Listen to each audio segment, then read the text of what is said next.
Halo Sobat Kasih Fakta, kamu pasti nggak nyangka kalau ada operasi intelijen yang diam-diam disiapkan bertahun-tahun, tapi baru ketahuan setelah sebuah serangan besar mengguncang dunia pada Juni 2025. Pernah kepikiran nggak sih, kalau serangan udara yang kelihatannya berlangsung hanya 3 hari, ternyata sudah dirajut jauh sebelumnya oleh ratusan langkah rahasia, agen-agen tersembunyi, dan perangkat kecil yang bahkan radar pun tidak bisa mendeteksinya. Ada fakta unik di baliknya, mulai dari infiltrasi mendalam sampai temuan alat-alat misterius yang bikin para analis geleng kepala. Dan yang lebih mengejutkan, beberapa detailnya baru terungkap setelah semua ledakan berhenti. Fakta ini bikin kita bertanya-tanya, sebenarnya siapa yang mengendalikan panggung konflik ini dari balik layar? Tapi sebelum lanjut, jangan lupa klik like dan subscribe supaya kamu nggak ketinggalan fakta-fakta menarik lainnya.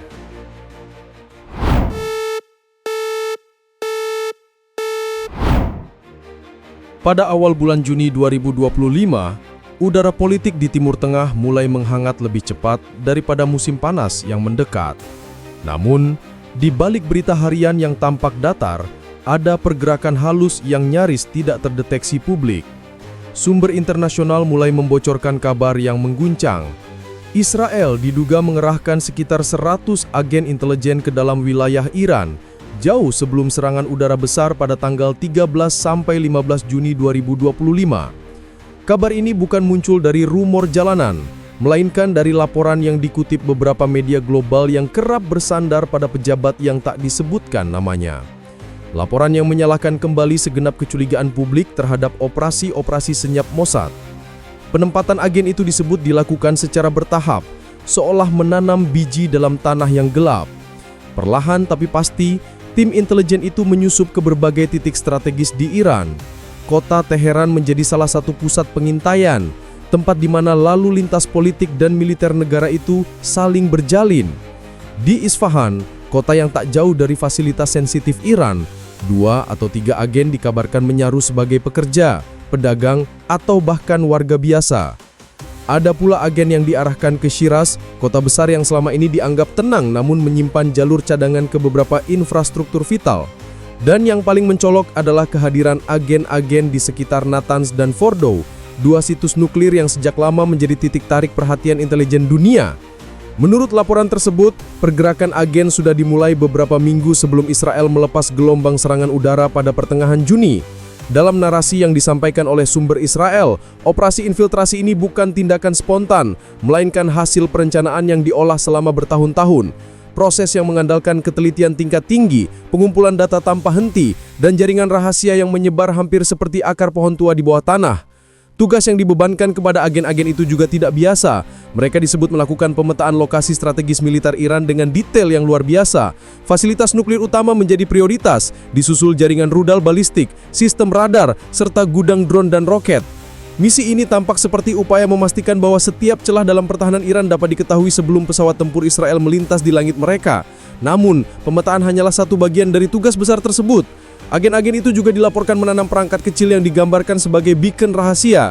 Perangkat ini berfungsi sebagai penanda target yang bisa memancarkan sinyal standar tertentu, sehingga jet tempur Israel dapat mengunci sasaran dengan akurasi tinggi.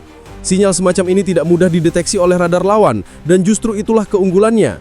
Jika laporan ini akurat, maka penanda itu menjadi salah satu faktor yang memperhalus jalur masuk pesawat penyerang yang nantinya meluncur tanpa terdeteksi sepenuhnya oleh sistem Iran. Dalam sejumlah kesaksian anonim, disebut pula bahwa beberapa agen Mossad melakukan sabotase yang menghantam langsung jantung pertahanan udara Iran. Ada yang mencuri kode akses radar, ada yang memanipulasi jaringan listrik tertentu, dan ada pula yang disebut menginjeksi perangkat lunak berbahaya agar sensor Iran mati sesaat sebelum gelombang serangan dimulai. Walaupun beberapa dari klaim ini sulit diverifikasi secara independen, laporan tersebut tetap menimbulkan bayangan tentang operasi senyap yang begitu terstruktur dan seolah telah menunggu momen tepat. Dengan segala aktivitas tersembunyi yang berlangsung sebelum pertengahan Juni itu, infiltrasi Mossad menjadi bagian yang tak dapat diabaikan dalam rangkaian peristiwa besar berikutnya. Namun, cerita ini baru memasuki permulaan ketika seluruh operasi bawah tanah itu akhirnya berjumpa dengan dentuman besar yang akan mengguncang kawasan.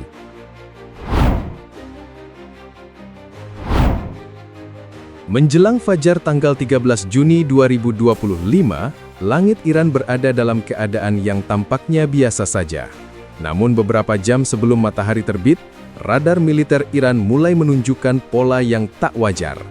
Pesawat yang terbang rendah, sinyal yang putus sambung, serta gangguan pada jaringan listrik di beberapa fasilitas strategis menandai dimulainya sebuah operasi yang telah disusun dengan penuh ketelitian. Serangan udara Israel pada tanggal 13-15 Juni itu bukan sekadar operasi militer, melainkan bagian dari rangkaian panjang infiltrasi yang telah berlangsung berbulan-bulan sebelumnya. Ini adalah titik ketika peran Mossad naik ke permukaan, bukan sebagai bayang-bayang, tetapi sebagai pengungkit yang memuluskan serangan besar tersebut. Menurut sejumlah laporan investigasi internasional, pada hari yang sama, Mossad bukan hanya mengirim intel untuk mengamati, mereka melaksanakan tugas-tugas yang secara langsung mempengaruhi jalannya serangan. Salah satunya adalah dugaan sabotase pada sistem pertahanan udara Iran. Beberapa fasilitas radar Iran dilaporkan mati tiba-tiba beberapa menit sebelum gelombang pertama jet tempur Israel melintas.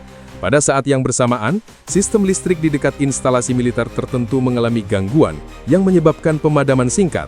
Dalam dunia operasi militer modern, jeda singkat semacam itu bisa menentukan apakah radar berhasil mendeteksi ancaman atau justru membiarkan serangan lewat tanpa perlawanan berarti.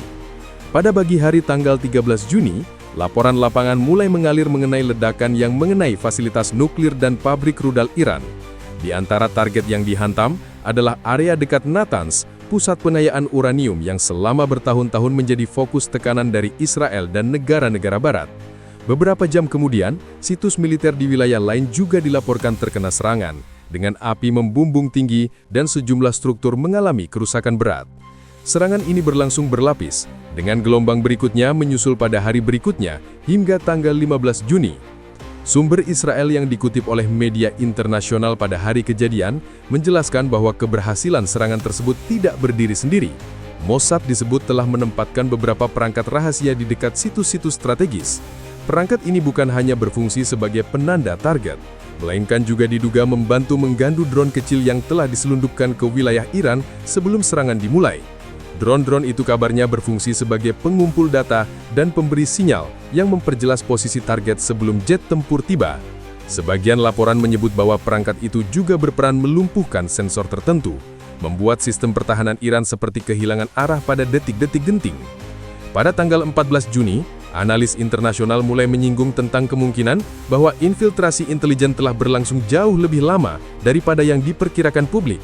Serangan yang begitu terorganisir, presisi yang begitu tepat, serta fakta bahwa beberapa sistem pertahanan Iran gagal berfungsi bersamaan, menimbulkan asumsi bahwa operasi Mossad telah menyiapkan landasan bagi pesawat Israel untuk bergerak nyaris tanpa hambatan besar. Beberapa ahli keamanan global mengatakan bahwa serangan ini terlalu rapi untuk dianggap sebagai improvisasi. Pada hari terakhir serangan, tanggal 15 Juni, wilayah Iran masih dipenuhi kepulan asap dari berbagai lokasi yang dihantam. Media lokal Iran melaporkan kerusakan signifikan pada infrastruktur militer mereka, sementara pemerintah Iran mengeluarkan pernyataan bahwa mereka sedang menilai skala serangan yang disebut sebagai pelanggaran berat terhadap kedaulatan negara. Namun di luar pernyataan resmi itu, fakta bahwa beberapa fasilitas kunci terkena serangan menunjukkan bahwa upaya pertahanan Iran tidak berjalan maksimal. Gelombang serangan tersebut menandai salah satu aksi militer paling berani Israel pada tahun itu. Sebuah aksi yang tidak bisa dilepaskan dari operasi rahasia Mossad di minggu-minggu sebelumnya. Dengan serangan udara yang berlangsung selama 3 hari penuh dan efeknya yang terasa hingga berminggu-minggu setelahnya, babak ini menegaskan betapa kompleks dan terencana seluruh rangkaian operasi tersebut.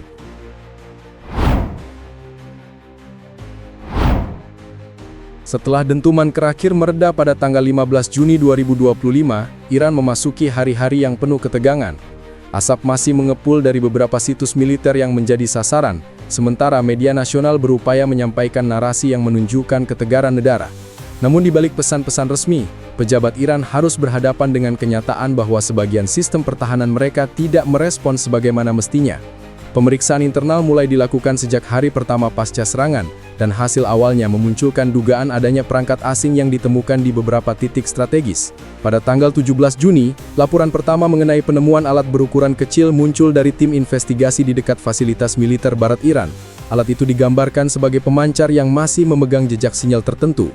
Walau pemerintah tidak menyebutkan asal perangkat tersebut secara terbuka, sejumlah analis mengaitkannya dengan metode penanda target yang sebelumnya sering dikaitkan dengan operasi rahasia Mossad. Penemuan ini memicu pemeriksaan lebih luas, dan pada tanggal 20 Juni, investigasi resmi diumumkan untuk memeriksa kemungkinan adanya infiltrasi intelijen asing sebelum serangan terjadi. Selama minggu-minggu berikutnya, pemerintah Iran memperluas penyelidikannya. Pada awal Juli, beberapa sumber internal yang dikutip media lokal menyebut bahwa beberapa perangkat lain ditemukan di sekitar situs penting, termasuk dekat jalur logistik militer. Di antara perangkat itu diduga terdapat modul yang dapat memancarkan sinyal lemah yang hanya bisa dibaca oleh sistem navigasi tertentu. Temuan ini menambah kekhawatiran bahwa infiltrasi tidak hanya berupa kehadiran agen manusia, tetapi juga penyebaran alat yang sengaja disamarkan untuk membantu serangan dari udara.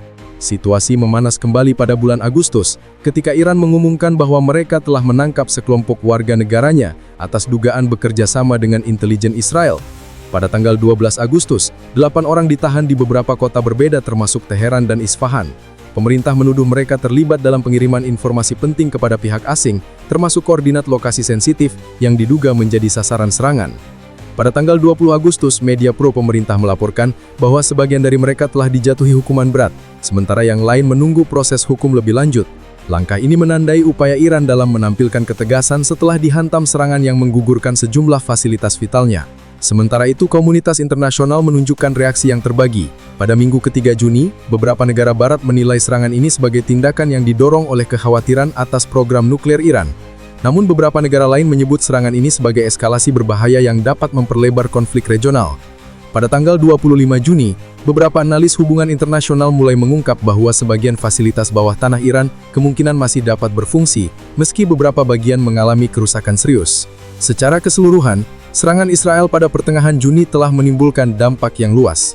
Tidak hanya pada struktur fisik fasilitas Iran, tetapi juga pada kepercayaan internal negara tersebut terhadap stabilitas keamanan mereka sendiri. Serangkaian penangkapan, penemuan perangkat asing serta reaksi global menunjukkan bahwa operasi ini membuka bab baru dalam dinamika pertahanan dan intelijen kawasan Timur Tengah.